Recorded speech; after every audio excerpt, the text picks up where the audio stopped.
¿Alguna vez despertaste con la sensación de que lo que acabas de soñar no te pertenece, como si alguien más hubiese colocado esa imagen en tu cabeza, esperando a que tú la recordaras por él? Lucas Garrido se hacía esa pregunta cada mañana. No sabía si sufría insomnio o si, por el contrario, dormía demasiado. El límite entre la vigilia y el sueño se le había vuelto un cristal empañado. Podía asomarse, pero jamás distinguir con certeza qué había del otro lado. Durante años se acostumbró a abrir los ojos con el cuerpo temblando, la respiración cortada y, lo más inquietante de todo, las manos manchadas de óleo seco. Intentó ser un pintor normal, retratos de familia, naturalezas muertas, bodegones, pero sus manos lo traicionaban. Cada lienzo terminaba infectado por una intrusión absurda, una torre hecha de vértebras, un sol sostenido por hilos, un puente que no conducía a ninguna parte, y siempre al fondo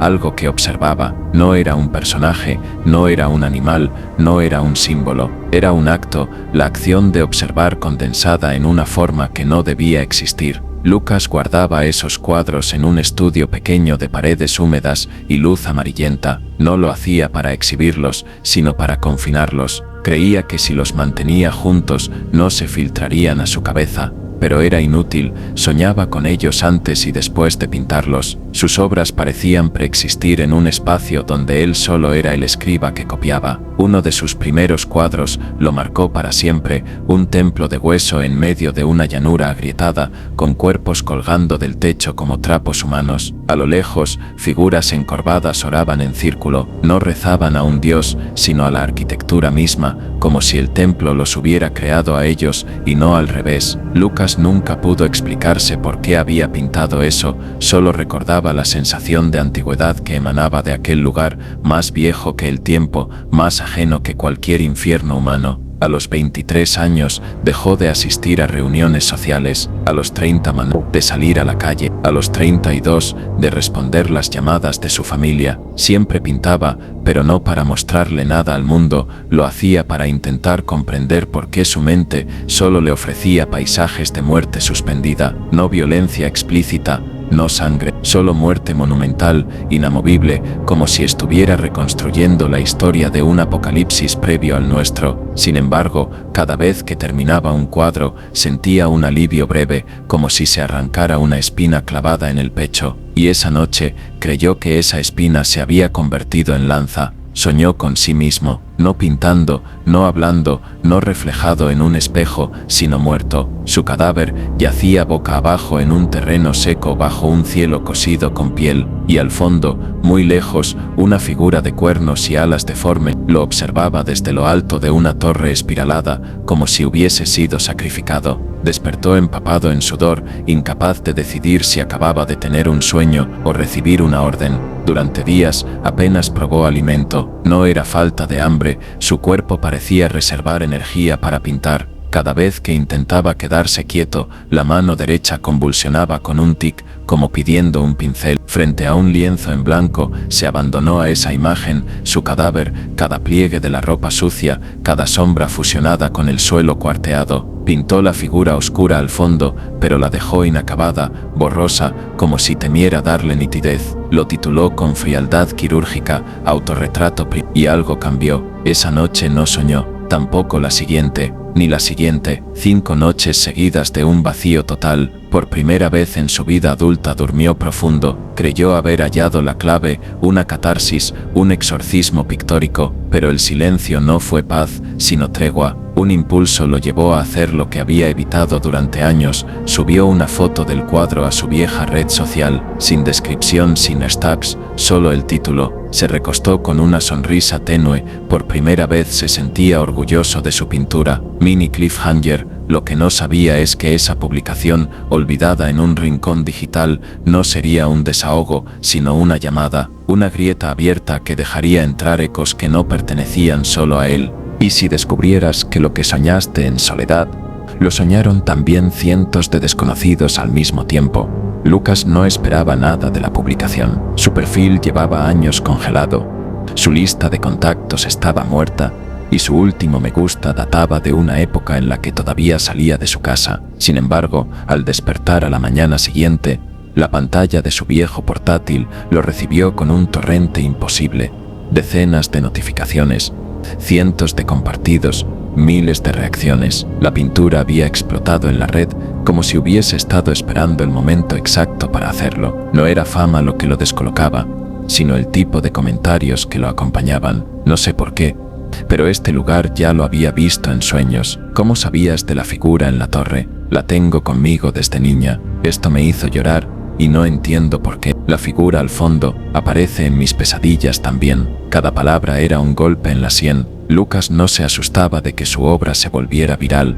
Lo perturbaba la idea de que no estaba solo soñando aquello. El cuadro no era suyo, nunca lo había sido. Era parte de un archivo común, un espacio compartido al que otros también parecían conectados. Trató de convencerse de que era coincidencia, imaginación colectiva, sugestión masiva, pero entonces aparecieron mensajes privados, textos largos, testimonios íntimos, relatos detallados de pesadillas idénticas a las suyas, gente describiendo la textura del suelo cuarteado, el cielo de piel tensa, la figura que observaba desde una torre que no debía estar allí, y en medio del barullo, un comentario fijado por el algoritmo sin que él lo solicitara. Gracias por mostrarnos la verdad, mensajero. Ahora sabemos que no estamos solos. Lucas retrocedió en la silla. Esa palabra mensajero se le clavó como un hierro en el estómago. Cerró la laptop de golpe, como si así pudiera silenciar el eco. Pasó el resto del día temblando, incapaz de pintar, incapaz de dormir. Y esa noche el silencio volvió, un vacío absoluto donde no había imágenes ni palabras. La oscuridad lo cubrió con un peso inédito. No soñó, no despertó sobresaltado, solo se hundió. Por primera vez en su vida adulta, el descanso parecía un mar tranquilo. 5 noches seguidas de paz, hasta que llegó la sexta. Soñó que estaba en su estudio. Lo reconoció de inmediato, la bombilla amarillenta, los trapos sucios, las paredes agrietadas, pero había algo distinto. En las paredes no colgaban los cuadros que guardaba en ese cuarto. Había más, muchos más, obras que ya no poseía, incluso bocetos inconclusos que había desechado años atrás. Todos estaban allí, completos, como si el estudio se hubiera convertido en un museo privado de su propio inconsciente. En el centro de la habitación, un cuerpo, su cuerpo, muerto, con el rostro quemado, irreconocible salvo por la ropa manchada de óleo que él mismo había usado horas antes. Lo más devastador no fue ver su cadáver, fue notar que no estaba solo. Frente al caballete, pintando la misma escena que él estaba observando, había una figura, y esa figura también era Lucas, solo que más viejo, más consumido, con la piel pegada a los huesos, como si hubiera esperado siglos para terminar ese lienzo. Detrás de él, apenas visible, se alzaba la silueta borrosa del observador. Su mano se apoyaba en el hombro de ese otro Lucas, guiándole el pincel con la ternura de un verdugo. Lucas despertó llorando, no un llanto ruidoso, sino lágrimas secas que le habían dejado surcos en el rostro. Miró sus manos, estaban limpias, pero le temblaban como si hubieran sostenido el pincel toda la noche. Se levantó, arrastró los pies hasta el estudio y encendió la luz. El lienzo en blanco seguía allí, esperando. Preparó las pinturas sin pensar. Ya no era decisión suya, no se sentía inspirado, se sentía instruido. Esa madrugada, comenzó un nuevo cuadro. Lo tituló en su mente sin titubear, Autorretrato segundo, mini cliffhanger. Mientras mezclaba los colores, notó que la sombra de su propio cuerpo proyectada sobre el suelo no coincidía con él. Era más alta, más delgada, con la cabeza anormalmente elongada. ¿Cuántas veces puede morir un hombre en un lienzo antes de que la muerte lo reclame fuera de él? Lucas no lo sabía, pero su cuerpo parecía decidido a averiguarlo. Los días siguientes se borraron en una cadena de insomnios y despertares súbitos frente a un nuevo cuadro ya empezado. No había bocetos, no había titubeos, solo la compulsión de pintar. Así nacieron 6 obras que terminaron por conformar lo que, con frialdad clínica, tituló Los autorretratos. Cada uno mostraba su cadáver en escenarios distintos, imposibles de ubicar en nuestro mundo. En uno yacía sobre una losa de piedra, rodeado por pilares gastados que sostenían un cielo negro atravesado por vetas rojas como venas en carne abierta. En otro, su cuerpo estaba sentado en lo alto de una torre formada por cuerpos unidos con espinas, ventanas abiertas abiertas a un mar congelado que se extendía hasta perderse en un horizonte gris. En otro más, colgaba invertido de una estructura ósea que parecía al mismo tiempo templo y jaula, siempre muerto, siempre solo, siempre bajo un cielo espeso, como si el aire fuera sólido, y en todos los cuadros, al fondo, la silueta. El observador ya no era un borrón, ya no era una mancha difusa. Se definía más un manto de piel cosida de manera grotesca, una cabeza demasiado larga para ser humana, sin facciones, sin necesidad de ojos. La presencia era inequívoca, miraba. Lucas no sabía si sentir alivio o pavor cuando compartía estas piezas en línea. Lo que comenzó como un impulso casual se transformó en ritual. Cada publicación era devorada por la red en cuestión de horas. La gente lo llamaba el pintor del otro mundo. Sus obras se viralizaban con velocidad enfermiza, comentadas, replicadas, reinterpretadas en memes, murales, tatuajes. Pero entre los aplausos había un murmullo inquietante. Personas afirmaban haber visto esas escenas antes, no solo el paisaje, no solo la figura sin rostro, sino a él mismo, a Lucas, muerto. Te he visto en sueños desde hace años, muerto en ese mismo lugar. Tus cuadros me hicieron recordar la visión, siempre estabas ahí, tendido, como esperando. Cuando lo vi, supe que no estaba loco. Ahora sé que alguien más también ha visto lo mismo. La fama, si podía llamarse así, no era celebratoria, era funeraria. Lo habían convertido en símbolo, en el mensajero de un sueño colectivo. Una madrugada, con las manos temblorosas y los ojos hundidos, revisaba viejos correos olvidados. Entre spam y solicitudes de galerías que nunca respondió, encontró un archivo adjunto que alguien le había enviado hacía años, una fotografía borrosa de un boceto suyo, guardado en carpetas que él mismo había borrado. El dibujo era crudo, sin terminar. Representaba la misma figura alargada, sin rostro, observando desde un fondo brumoso, pero lo imposible no era el trazo, sino la fecha 10 años antes de que tuviera el primer sueño del observador. El café se le escurrió de las manos, el papel amarillento en la foto estaba marcado con su firma, su caligrafía exacta, como si lo hubiese dejado como pista a su yo futuro. Lucas comprendió, con el estómago helado, que el observador no había entrado en su vida a través de los sueños, siempre había estado allí, escondido en algún rincón de su memoria, esperando pacientemente. Mini cliffhanger. Esa noche, al cerrar los ojos, no soñó con paisajes, soñó con su propio estudio. Y en el centro, sobre la mesa, estaba el mismo boceto de hacía 10 años, pero fresco, húmedo, como si alguien lo acabara de dibujar segundos antes. Si el pasado te contradice, ¿a quién le crees? ¿A tus recuerdos o a tu propia caligrafía? Lucas pasó la mañana revolviendo entre carpetas antiguas, discos duros oxidados, cuadernos amarillentos que ni recordaba haber guardado. Cuanto más buscaba, más encontraba rastros de esa presencia en sus bocetos de juventud, sombras alargadas en los márgenes, ojos tachados, símbolos carabateados sin contexto, todos detalles que en su momento creyó accidentes de la distracción y que ahora entendía como un rastro continuo, como una semilla que siempre estuvo germinando en él. En un archivador olvidado, encontró una carpeta con esbozos escaneados hacía más de 10 años, y allí estaba el mismo símbolo que ahora veía en fotografías de seguidores que replicaban sus obras sobre sus rostros. 3 líneas negras en la frente, 2 más descendiendo por las mejillas. Lucas creyó que era algo que la gente había inventado al viralizar sus cuadros, pero no, lo había dibujado mucho antes de los sueños, mucho antes de la primera pintura de su cadáver. El hallazgo lo hizo tambalear. Si ese símbolo estaba en su trazo adolescente, significaba que el observador siempre había estado allí, infiltrado en su imaginación desde el origen. La prueba definitiva llegó días después, cuando alguien dejó un paquete frente a su puerta, una caja de madera tallada a mano, con relieves extraños que parecían espirales torcidas. Dentro, cuidadosamente doblada, había una reproducción en tela de uno de sus cuadros. Lucas la reconoció de inmediato, era suyo. El problema era que nunca lo había compartido con nadie,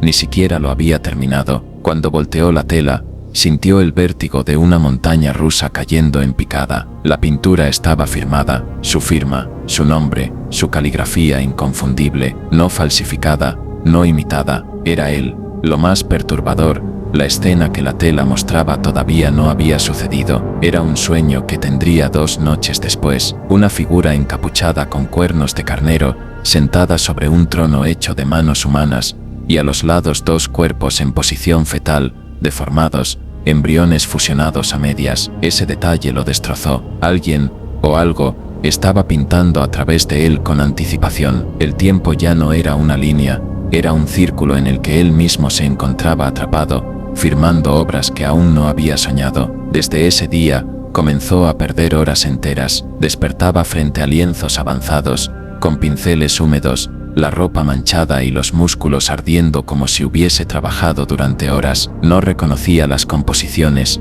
las proporciones, ni los colores. Eran suyos, pero no lo eran. La paranoia lo consumía. Se preguntaba, ¿quién pinta cuando yo no estoy despierto? Una madrugada, abrió los ojos en el suelo del estudio. A su alrededor, 7 cuadros colgados que no recordaba haber comenzado. 7 variaciones de su propia muerte desde diferentes ángulos, visto desde arriba, desde los pies, desde la distancia, desde la mirada del observador. Cada lienzo firmado, numerado, como si alguien hubiera querido registrar meticulosamente el mismo evento desde todos los puntos de vista posibles. El último lo heló de pies a cabeza. En él aparecía caminando hacia una puerta, y a su lado, el observador lo guiaba con una mano en el hombro. Lucas, desesperado, arrancó ese cuadro del caballete, lo arrastró al patio trasero y lo quemó. El humo era denso, asqueroso, con olor a carne podrida. Llorando, se convenció de que había roto el ciclo, pero cuando regresó al estudio,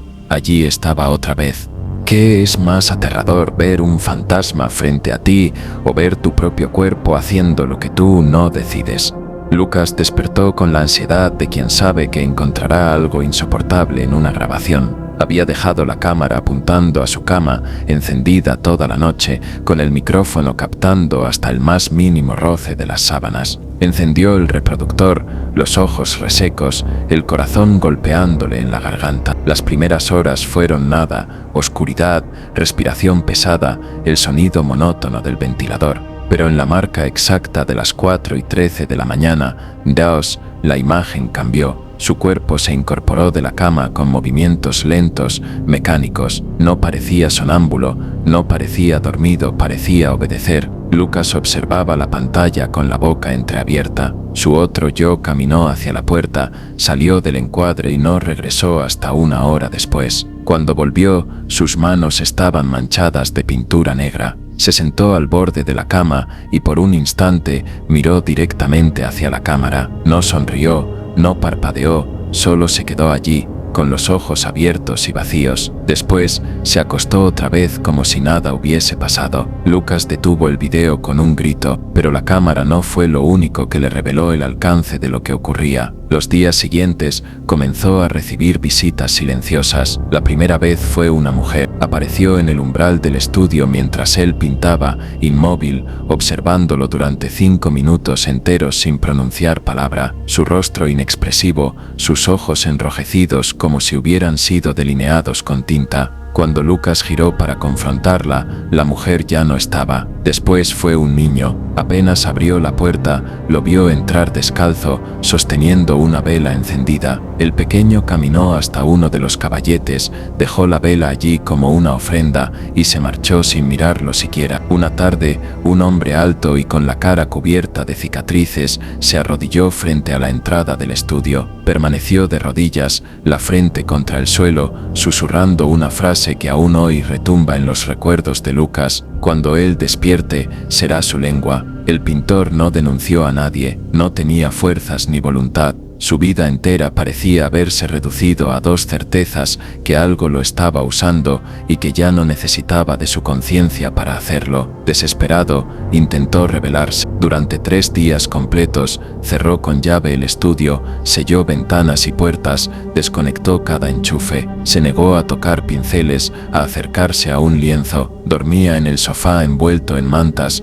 como si esconderse bajo tela lo protegiera de los sueños. El primer día, silencio. El segundo, silencio. El tercero, un rumor sordo en las paredes, lo mantenía alerta, pero resistió. El cuarto día, cuando despertó, la puerta del estudio estaba entreabierta. El aire olía a óleo fresco y en el caballete, esperándolo, había un lienzo húmedo, recién terminado. Representaba su cadáver bajo un cielo púrpura que parecía latir como un corazón gigante, y encima, suspendido en el aire, un trono hecho de rostros humanos deformados en muecas de dolor. Todos esos rostros eran suyos. Lucas cayó de rodillas, vomitando bilis, con lágrimas saladas que le quemaban la piel. Minnie Cliffhanger, al revisar sus manos, descubrió que estaban limpias, pero bajo sus uñas había restos de pintura negra. Si huyes de tu casa, de tus cuadros, de tu pasado, también huyes de aquello que te habita por dentro.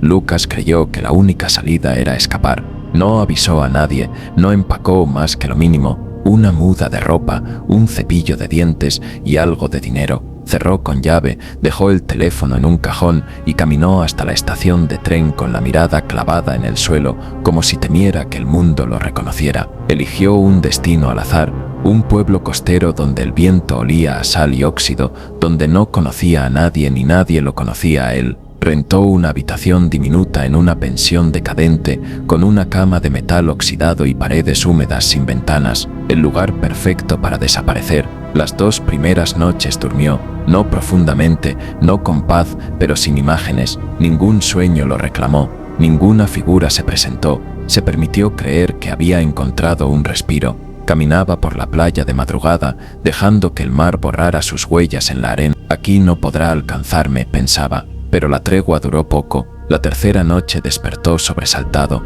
Algo duro y rectangular se presionaba contra su costado bajo las sábanas. Con las manos temblorosas, palpó hasta encontrar un bulto envuelto en tela. Al desplegar la sábana, el olor a óleo húmedo lo golpeó en la cara. Era un lienzo fresco. La pintura mostraba su cadáver sobre una colina de cuerpos humanos, todos mirándolo desde abajo con expresiones vacías. La firma estaba allí, impecable, su nombre en la esquina inferior derecha. Pegada al marco con cinta adhesiva, había una nota escrita con su caligrafía. El papel tembló en sus dedos mientras leía: «No puedes irte hasta que esté listo». Lucas dejó caer el lienzo al suelo y retrocedió hasta chocar contra la pared. La respiración le dolía en la garganta. El cuarto se le hizo pequeño, como si se cerrara a su alrededor. Comprendió lo obvio: no importaba dónde se escondiera, el ciclo lo acompañaría. No estaba huyendo de un lugar, sino de un designio. Volvió a su ciudad unos días después, derrotado, no por voluntad propia, sino porque algo lo estaba esperando. Su estudio lo recibió como un animal hambriento que reconoce a su dueño. Fue entonces cuando notó un detalle que le heló la sangre. El reloj del estudio, aquel que nunca se había molestado en reparar, marcaba una hora fija, 4:13, la misma hora en la que en los videos se levantaba dormido, la misma hora en la que, según recordaba vagamente, había pintado su primer autorretrato muerto. Lucas se preguntó: ¿era una coincidencia o había estado viviendo toda su vida en la cuenta regresiva de un ritual que no entendía? Minnie Cliffhanger, esa noche al intentar dormir en el sofá, escuchó un leve tic-tac. El reloj del estudio, estancado durante años en las 4:13, esa cella acababa de dar un solo latido más. Colgado en la pared, intacto, frío. Minnie Cliffhanger, esa noche, por primera vez, Lucas se atrevió a instalar una cámara en su cuarto. Necesitaba saber qué hacía su cuerpo mientras él dormía, y lo que vería en la grabación marcaría el principio del fin. ¿Puede un símbolo usarte como pincel, convertirte en su lienzo viviente? Desde su regreso, Lucas comenzó a notar al símbolo en todas partes.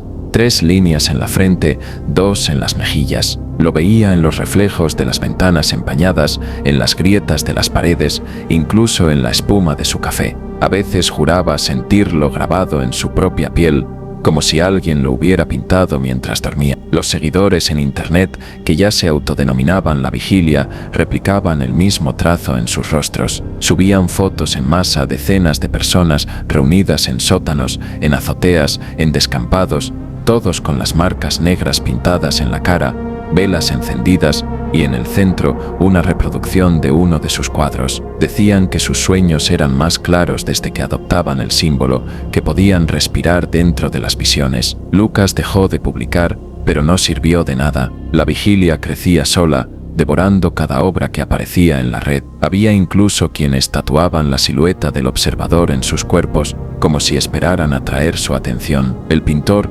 aterrorizado, intentó otra estrategia: recuperar todas sus obras. Vendió muebles, empeñó lo poco de valor que tenía y en el mercado negro recompró cuadros que alguna vez había vendido a escondidas. No le importaba el precio, los fue colgando en su estudio uno por uno, hasta tapizar las paredes. Quería que todos los lienzos estuvieran juntos, como si al reunirlos pudiera controlar el poder que los desbordaba. Pasaban las semanas y Lucas ya no pintaba, solo observaba el círculo cerrado de sus propios cuadros, esperando. No sabía qué esperaba, pero sentía que algo se estaba alineando, como si cada pieza fuera una vértebra de un esqueleto mayor que pronto se completaría. Mientras tanto, los testimonios crecían. La vigilia compartía sueños sincronizados, hablaban de pasillos espirales, de cielos tensados, de templos construidos con huesos humanos, y siempre, a las 4:13 de la mañana, la hora se había convertido en oración. Lucas se encerraba en la oscuridad,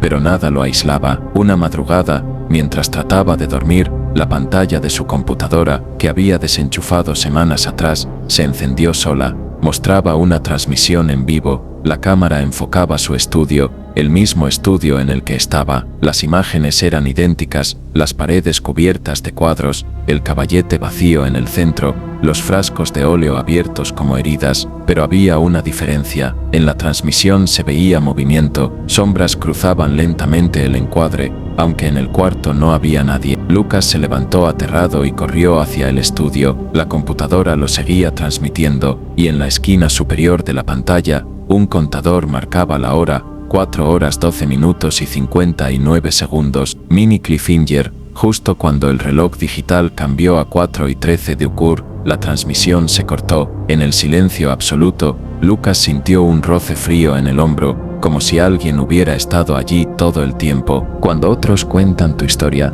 ¿sigues siendo el autor o te conviertes en personaje? Hasta ahora, todo lo que rodeaba a Lucas había quedado confinado a su estudio, a sus cuadros y a la maraña digital de seguidores que lo llamaban mensajero. Pero la viralidad siempre atrae miradas ajenas, y 2 de esas miradas serían cruciales para que la historia de Lucas dejara de pertenecerle solo a él. La primera fue la de Irene, periodista cultural obsesionada con fenómenos artísticos al margen de las galerías. Su canal digital no tenía millones de visitas, pero sí una comunidad fiel fascinada por los misterios del arte oculto. Alguien le envió el perfil de Lucas con un mensaje breve: esto no es solo pintura, es una grieta. Cuando vio el primer autorretrato, Irene supo que tenía material. Lo que la atrapó no fue la técnica ni la estética perturbadora, sino los comentarios: cientos de personas describiendo sueños idénticos. Eso no era una tendencia artística,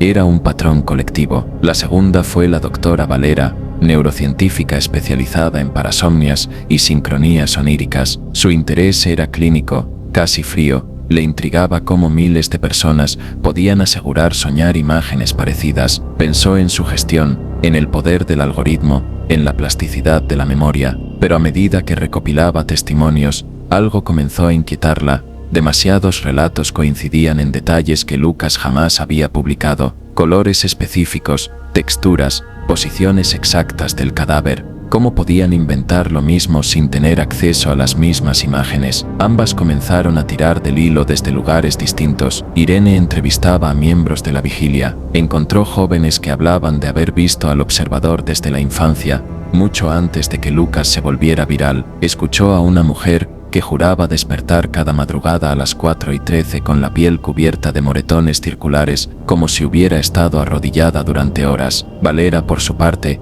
trabajaba con electroencefalogramas de voluntarios que aseguraban soñar lo mismo. Lo que halló la hizo temblar: picos de actividad cerebral registrados exactamente a la misma hora, en distintos países, con usos horarios diferentes. Una sincronía imposible. El símbolo también se repetía. Irene encontró viejos recortes de archivo, un culto del siglo XIX que veneraba lo que llamaban la arquitectura viviente. Entre sus bocetos, un mural en espiral con una figura alargada en el centro. El mismo símbolo facial aparecía en las anotaciones: idéntico al que la vigilia pintaba ahora en sus frentes. La periodista y la científica no se conocían, pero sus caminos empezaban a converger. Lucas, ajeno a todo, seguía hundiéndose en el círculo de sus propios cuadros. No sabía que, fuera de su estudio, dos mujeres estaban trazando conexiones que él mismo jamás habría imaginado, que sus sueños no eran solo suyos, sino parte de un mapa que se extendía más allá de su vida. Mini cliffhanger. Una noche Valera sobrepuso todos los registros cerebrales en una misma gráfica. El resultado la dejó helada, una sola curva sincronizada, como un coro invisible respirando al unísono, y todas las ondas subían en un mismo instante marcado con precisión quirúrgica. 4 y 13. Si una pared exhala, ¿es pintura o es puerta? Esa noche, Lucas soñó con algo distinto a la cadena interminable de autorretratos muertos. No había desierto ni torres, ni cielos tensados de piel. Había un mural. Era descomunal, más grande que cualquier construcción que hubiera visto. Ocupaba una pared infinita, como si la realidad misma fuese un lienzo vertical. Frente a él, docenas de personas arrodilladas, todas de espaldas, todas idénticas en su postura de sumisión. Sus hombros subían y bajaban como si respiraran al compás de algo que no podía verse. En el centro del mural estaba él mismo, crucificado entre dos columnas que se deshacían en figuras humanas fusionadas. Sus brazos abiertos se confundían con los cuerpos, como si lo devoraran poco a poco, y desde su interior emergía el observador, no como una sombra, sino naciendo de su carne abierta. Lucas gritó dentro del sueño, pero lo único que salió de su boca fue un torrente negro que se adhería al suelo como sangre espesa. Despertó tosiendo, con un dolor agudo en el pecho. Escupió algo en la palma de su mano. Era sangre, caliente, tangible. No supo si había soñado o si el precio de seguir pintando empezaba a ser su propio cuerpo. Mientras tanto, Irene avanzaba en su investigación. Una madrugada, en el sótano polvoriento de una hemeroteca olvidada, encontró un recorte que hablaba de una hermandad secreta del siglo XIX. La nota describía reuniones nocturnas, donde los fieles adoraban a la arquitectura que engendra devotos. El grabado que acompañaba al artículo mostraba un mural casi idéntico al soñado por Lucas, la figura crucificada, las columnas humanas, el ser sin rostro abriéndose paso. El detalle que hizo que Irene dejara caer el recorte de sus manos fue la fecha, 1874, un siglo antes de que Lucas naciera. La doctora Valera también se encontraba atrapada en sus propios hallazgos. Al comparar los patrones de sueño de decenas de voluntarios, descubrió algo aún más imposible. Las ondas cerebrales no solo se sincronizaban a las 4 y 13 mise, sino que dibujaban una forma reconocible al superponerse, un espiral alargado, casi idéntico a la torre donde el observador solía aparecer en las pinturas de Lucas. Lo que para la ciencia debería ser azar, coincidencia estadística, se parecía demasiado a un diseño. Lucas, en su estudio, se abrazaba a sí mismo, temblando, convencido de que no estaba soñando nada nuevo, estaba recordando algo que otros ya habían pintado antes de él. Mini cliffhanger. 2 días después, recibió un sobre sin remitente bajo la puerta. Dentro había una fotografía en blanco y negro de aquel mismo mural. El papel estaba amarillento, la fecha escrita a mano en el reverso, 1889. ¿Qué pasa cuando los objetos también miran? Desde la llegada del sobre, la casa de Lucas dejó de comportarse como un lugar. Era un organismo. El aire se espesaba como si respirara con él. Las tablas del suelo crujían no por la madera gastada, sino como articulaciones tensándose. El estudio se convirtió en un corazón que latía al compás de la hora maldita, 4 y 13. Las puertas aparecían entreabiertas, aunque él juraba haberlas cerrado con llave. Las ventanas, selladas con cinta y clavos, se empañaban desde dentro, como si alguien exhalara del otro lado del vidrio. Incluso sus cuadros parecían responder a la luz, las sombras cambiaban de posición. Los cuerpos colgados se balanceaban suavemente cuando no había viento. Lucas dejó de diferenciar entre paranoia y evidencia. Empezó a escribir en las paredes de su casa: no pintar más, no abrir la puerta, el cuerpo no es mío. Lo hacía con carbón, con marcador, con pintura vieja. A la mañana siguiente, todas las frases aparecían tachadas con tinta roja. Mientras tanto, la doctora Valera intentó racionalizar lo imposible. Viajó hasta la ciudad de Lucas con la excusa de entrevistarlo para su investigación clínica. Logró entrar al estudio una tarde en la que Lucas, exhausto, no tuvo fuerzas para negarse. Llevaba consigo instrumentos básicos, medidores de ondas, grabadoras, un sensor de campos magnéticos. Lo que ocurrió la descolocó. En cuanto encendió los equipos, las lecturas se volvieron incoherentes. Los medidores de pulso marcaban un latido bajo cada 60 segundos, como si la casa misma tuviera corazón. La grabadora, al reproducir la cinta, mostró un ruido de fondo constante, un murmullo grave que no correspondía a ningún sonido audible en el cuarto. Irene, por su parte, hallaba cada vez más referencias históricas, grabados, manuscritos, diarios de viaje. Todos mencionaban lo mismo, un lugar que no pertenecía al mundo, sino que estaba entre el hueso y la piedra. Allí se adoraba a una entidad que no era Dios ni demonio, sino arquitectura, algo que no necesitaba cuerpos para vivir, porque podía habitarlos como habitaciones. Lucas ya no dormía. Ya no quería comprobar las grabaciones, porque cada vez que lo hacía veía a su cuerpo levantarse a las 4:13, diales caminar hacia el estudio y regresar con las manos negras. Una madrugada se atrevió a dejar una vela encendida frente al caballete, como si así pudiera probar que no salía de la cama. Al revisar la cinta al día siguiente, lo vio a las 4:13 en punto, su figura se levantó, salió de cuadro y minutos después, en el estudio, la vela parpadeó como si alguien soplara suavemente sobre la llama. Esa misma mañana, mientras recogía los restos de cera, sintió por primera vez un contacto claro. Una mano, delgada y fría, se posó en su hombro derecho. No era imaginación, no era sombra, era peso real. Lucas se quedó inmóvil, el aire se le cortó en la garganta. Cuando giró la cabeza, alcanzó a ver el contorno completo del observador, de pie junto a él, como un reflejo demasiado cercano. Mini Cliffhanger. En el parpadeo de un instante, la figura inclinó su rostro elongado hasta su oído y sin boca visible, le susurró algo que Lucas no logró comprender. ¿Se puede traicionar a aquello que te dicta usando su propio idioma? Lucas había vivido meses bajo la certeza de que no pintaba para sí mismo, sino para esa cosa que lo observaba desde el inicio. Cada trazo, cada sombra, cada cadáver suyo, retratado en mundos imposibles, era un dictado invisible. Pero aquella noche, tras sentir el susurro frío en su oído, algo cambió. Por primera vez comprendió que podía responder. No podía huir, ya lo había intentado. Tampoco podía destruir los cuadros, siempre volvían. Así que decidió armar un plan desesperado, pintar una obra final que no obedeciera, sino que traicionara al observador. El estudio se convirtió en su fortaleza y en su altar. Clavó maderas en las ventanas hasta sellarlas, desconectó los enchufes, arrastró muebles para cerrar la puerta. Sobre el suelo vertió agua ras, trapos viejos y restos de óleo, formando un círculo alrededor del caballete. Cada cuadro que había recuperado lo colgó en orden, alineando el cuarto como si fuera la nave de una catedral. Su cuerpo era débil,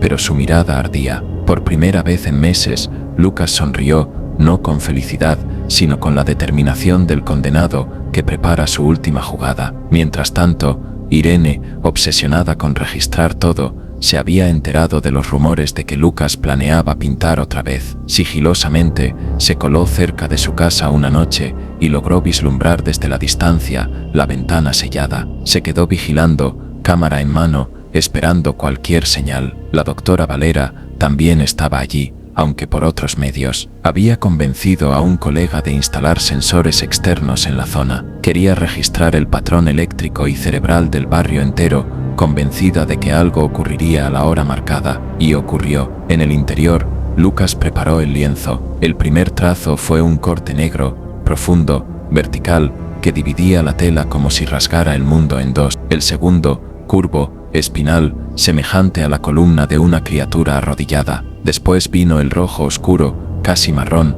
con el que manchó la parte baja del lienzo, delineando el sitio donde su cadáver aparecería. Pintaba su propio estudio visto desde arriba, como si flotara en el techo. Él mismo inclinado sobre el caballete, rodeado por todas sus obras, pero no las obras intactas, sino quemadas, retorcidas, calcinadas, aunque todavía completas en su esencia. Cada pincelada era un acto de rebeldía, cada sombra, una traición. Sabía que aquello no era un cuadro más, era su contrahechizo, su trampa infinita. Afuera, Irene observaba con la piel erizada cómo las luces del estudio parpadeaban con intensidad irregular, como si alguien jugara con la corriente. Valera, en su laboratorio improvisado, vio cómo todos sus instrumentos se apagaban a la vez. Las gráficas en las pantallas desaparecieron, sustituidas por un silencio digital absoluto. La hora brillaba en un reloj sobre la mesa de la científica, 4 horas 12 minutos y 59 segundos. Mini cliffhanger. Cuando cambió a 4 y 13, todas las cámaras, sensores y aparatos en kilómetros a la redonda se apagaron al mismo tiempo. La ciudad entera quedó en un segundo de penumbra, y dentro del estudio, Lucas alzó el pincel para dar el último trazo. ¿Qué pesa más, la obra o el autor?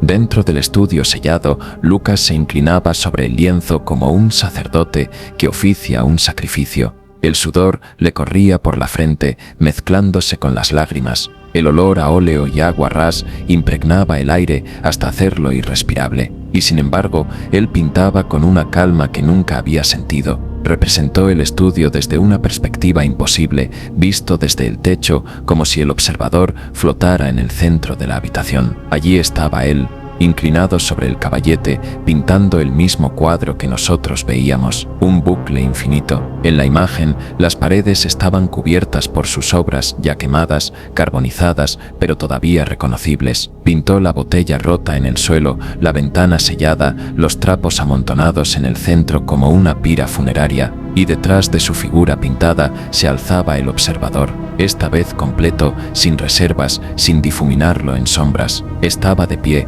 con una mano sobre su hombro y la otra guiándole el pincel. Lucas sabía lo que estaba haciendo, estaba dándole rostro, dándole forma, dándole un cuerpo en el lienzo, pero al mismo tiempo lo estaba atrapando. Cada línea era una reja, cada sombra, un candado, era su acto de rebelión. Fuera de la casa, Irene observaba cómo la luz amarillenta del interior se volvía rojiza, parpadeante, como si el fuego ya estuviera encendido. Grababa con la cámara temblorosa, murmurando que aquello no podía ser real. Valera, en su laboratorio improvisado, vio cómo los equipos, tras apagarse, volvían a encenderse solos. Las pantallas mostraban ahora una única línea, un pulso negro sobre fondo blanco, marcando un ritmo idéntico al de un corazón humano, y a cada golpe, la hora digital en su mesa permanecía fija en 4 y 13, como y el tiempo mismo se hubiese detenido. En el estudio, Lucas dejó el pincel en el suelo, observó la pintura terminada con una sonrisa fatigada,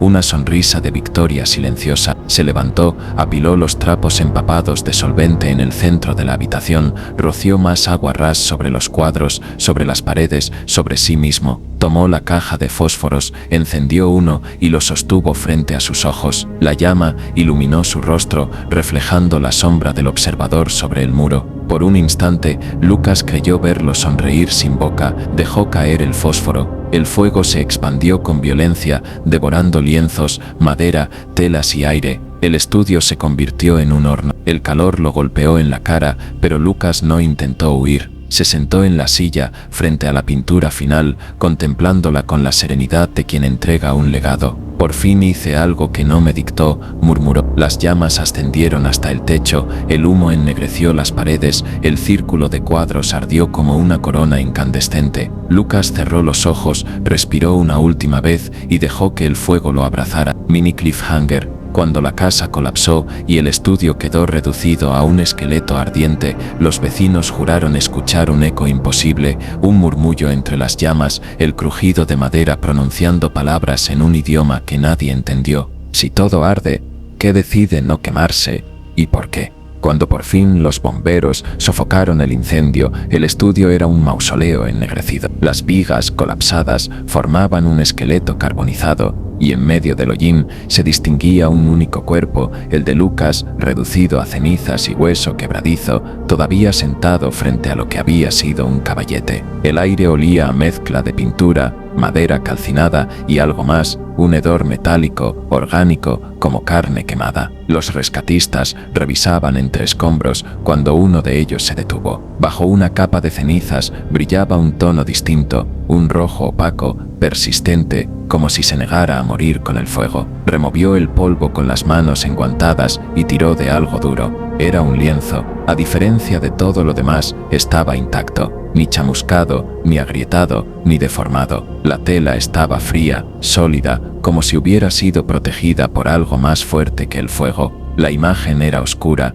casi completamente negra, pero al acercar la linterna se distinguían los trazos, un hombre pintando un cuadro, y dentro de ese cuadro, otro hombre pintando, y así, la escena repetida al infinito, como un espejo atrapado en sí mismo. Al fondo, entre sombras apenas sugeridas, algo observaba a cada una de las figuras. Los bomberos, confundidos, lo colocaron sobre una mesa improvisada fuera de la casa. Irene, que había seguido la humareda hasta allí, lo reconoció de inmediato, la última pintura de Lucas, aunque deformada por el reflejo infinito. Grabó todo con las manos temblando, incapaz de apartar la cámara. La doctora Valera llegó poco después, alertada por la caída repentina de las señales en sus equipos. Observó el cuadro con el rigor de una científica, pero no pudo evitar sentir escalofríos. Su instinto le gritaba que lo imposible se había materializado, el fuego lo había consumido todo, excepto la obra destinada a sobrevivir. Lo más perturbador llegó cuando limpiaron la parte inferior del lienzo,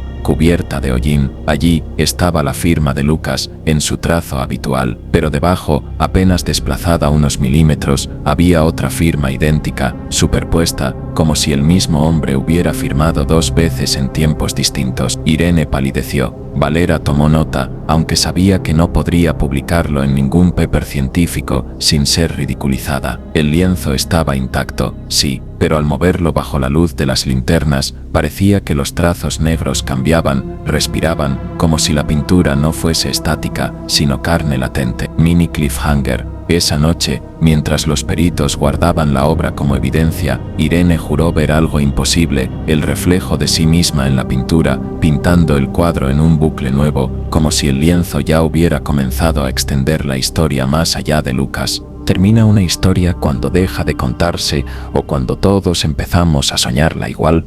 El incendio consumió a Lucas Garrido, pero su ausencia no trajo silencio. Al contrario, abrió un eco. La vigilia creció como un organismo que ya no necesitaba al pintor para sostenerse. Decenas de seguidores comenzaron a subir imágenes de sus propios sueños convertidos en bocetos, torres de hueso, cielos tensados como membranas, figuras alargadas con túnicas cosidas. Muchos nunca habían dibujado antes. Ahora lo hacían con precisión escalofriante. Algunos aseguraban que, desde la muerte de Lucas, podían dormir sin pesadillas por primera vez en su vida. Otros confesaban lo contrario, que ahora soñaban más intensamente, como si se hubieran convertido en nuevos receptores de aquello que él cargó durante años. La doctora Valera publicó un informe académico prudente, hablando de sincronías cerebrales colectivas y fenómenos de sugestión masiva. Pero entre colegas cercanos admitía algo que no figuraba en el documento: las gráficas aún marcaban picos idénticos a las 4:13 de la mañana,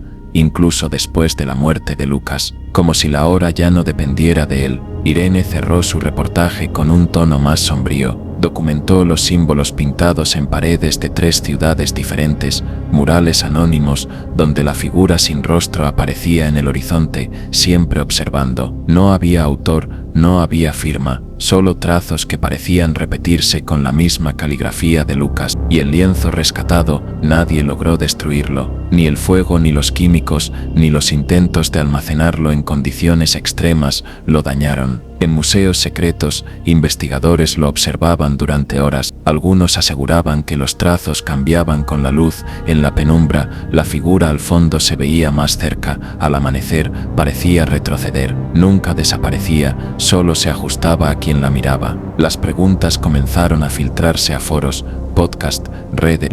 ¿Has soñado con el observador? ¿Se repite en tu vida la hora 4:13? ¿Has visto a alguien pintando lo que aún no ha pasado? No importaba si eran bromas, histeria colectiva o testimonios sinceros. La grieta estaba abierta.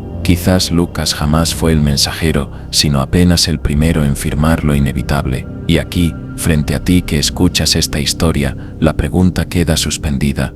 ¿Te atreves a cerrar los ojos esta noche sabiendo que podrías soñar lo mismo? Con eso dicho, gracias por ver y hasta la próxima.